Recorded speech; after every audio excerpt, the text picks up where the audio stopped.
Doctor দেখাইতে আসছি তো, দেরি হয়ে গেছে, এজন্য আর কি এখানে থাকবো।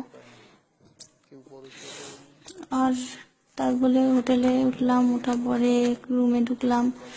রুমে ঢোকা মাত্রই আমাকে ও জড়িয়ে ধরে বিছানায় পড়ে যায়।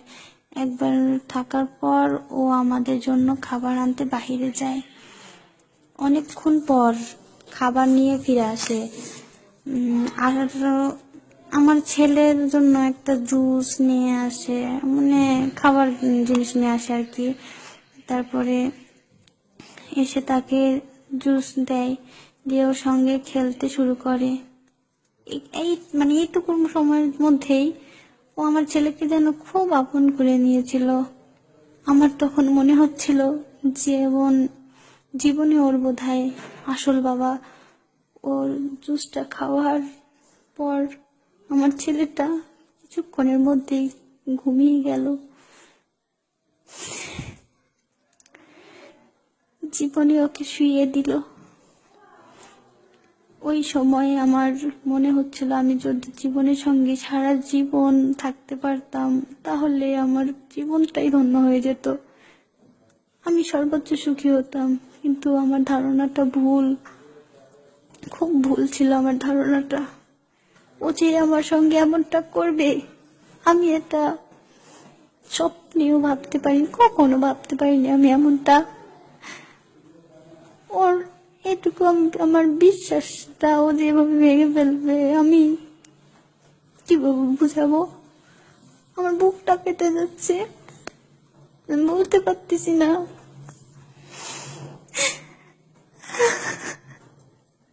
সেই রাতে আমার দুইজন অনেক মজা করি। আমার স্বামীর কাছে যে ভালোবাসা আমি 5 বছরে পাইনি, জীবন সে ভালোবাসা আমার এক রাতে দেয়। ভালোবাসায় আমি ওই রাতে অন্ধ হয়ে গেছি। আমি বুঝতে পারিনি যে রাত শেষে আমার জীবনের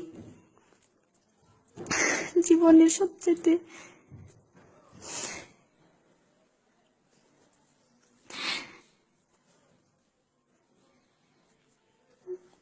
রাত শেষে আমার জীবনের জন্য কি অপেক্ষা করছে।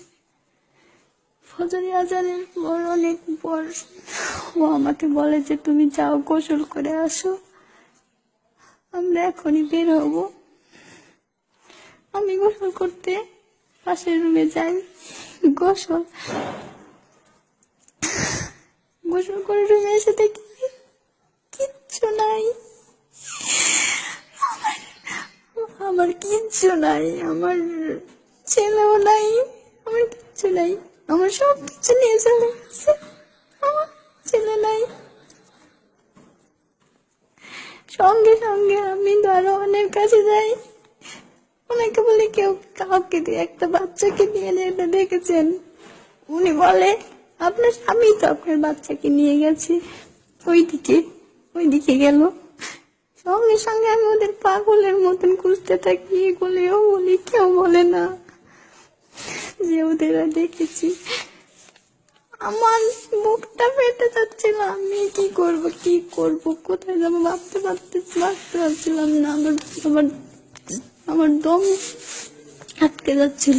আমার মনে হচ্ছিল আল্লাহ আমি এখন কি করবো, আমি কোথায় খুঁজবো আমার ছেলেটাকে, আমি কার কাছে যাব।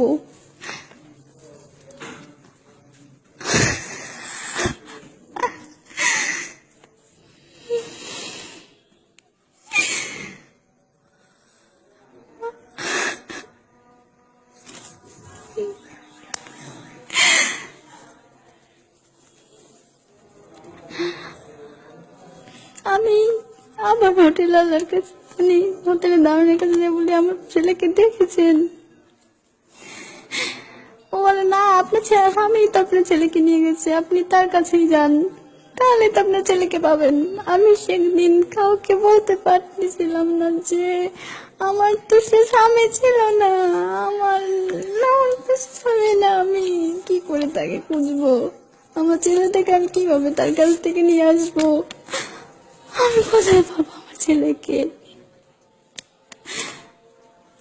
হোটেলেও যে ঠিকানা লিখেছিল আমি সেই ঠিকানায় যাই, ওখানেও পাই না ওকে।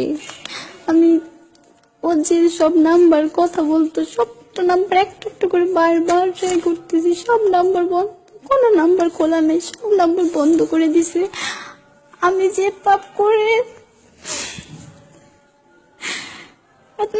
এত বড় পাপ করছি, তো না, আমি নিজের বুকের ধনকে আমি হারাই ফেলেছি শুধু আমি নিজের একটা ভুলের কারণে। আমি যদি এতটা বিশ্বাস ওকে না করতাম, আজকে আমার ছেলেটা এত বড় কষ্ট পেত না। না জানি আমার ছেলে কিভাবে কোথায় আছে, ছেলেকে আমি কোথাও খুঁজে পাচ্ছি না।